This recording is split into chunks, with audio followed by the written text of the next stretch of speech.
This is the story of the mysterious death of Andy Kaufman, a man who spent his entire life blurring the line between performance and reality. Andy Kaufman spent his entire career making people question what's real and what's not. While other entertainers wanted applause, Andy wanted uncertainty. He wanted audiences sitting in silence, wondering if what they were watching was brilliant, awkward, or completely insane. And that uncertainty followed him everywhere, on television, in interviews, even in private conversations with friends. By the early 1980s, Andy Kaufman had become one of the most unpredictable figures in entertainment. One night, he could be standing calmly on stage reading The Great Gatsby to a furious audience for hours. The next, he was inside wrestling arenas, insulting entire crowds, while people screamed at him to leave. But behind all the chaos, there was one idea Andy seemed obsessed with more than anything else: the perfect hoax. According to close friend and longtime writing partner Bob Zmuda, Andy constantly talked about disappearing, not for a few days, not for publicity, completely disappearing.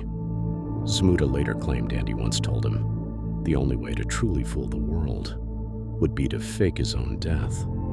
And with Andy Kaufman, statements like that were impossible to ignore, because Andy never behaved like normal celebrities. He created fake arguments, fake breakdowns, fake identities, entire performances built around convincing audiences that fiction was real. Sometimes, even his closest friends couldn't tell when he was serious. Then there was Tony Clifton, the loud uncle and drunken yet offensive lounge singer that Andy claimed was a completely different person. Tony Clifton became one of the strangest parts of Andy's career. Sometimes Andy played Clifton, sometimes Bob Zmuda played Clifton, and sometimes people genuinely had no idea who was underneath the makeup. The character blurred identities so completely that reality itself became part of the performance. But one story connected to Tony Clifton would later become deeply unsettling.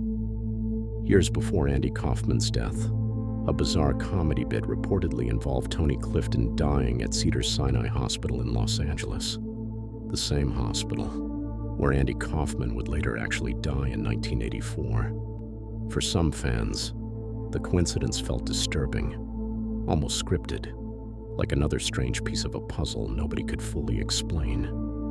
Then came the diagnosis: a rare form of lung cancer, aggressive, fast-moving, deadly. Friends described Andy seeking unconventional treatments around the world. Some believed he accepted his fate.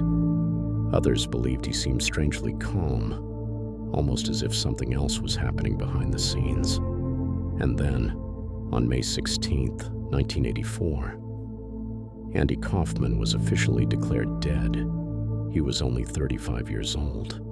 But instead of ending the mystery, his death created a completely new one. Almost immediately, rumors exploded. Fans claimed the funeral felt strange. Others believed Andy had planned everything years in advance.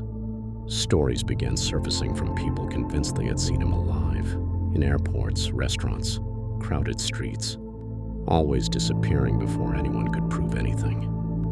And through it all, Bob Zmuda continued discussing the possibility that Andy may have wanted the world to believe he was gone. Not necessarily as a joke, but as the ultimate performance, because Andy Kaufman understood something few entertainers ever did. If audiences no longer know what's real, the performance never truly ends. And decades later, that may be exactly why the mystery still survives, because somewhere between the hoaxes, the fake identities, the strange coincidences, and the unanswered questions, people still wonder whether Andy Kaufman pulled off the one trick nobody thought was possible: convincing the entire world that he died.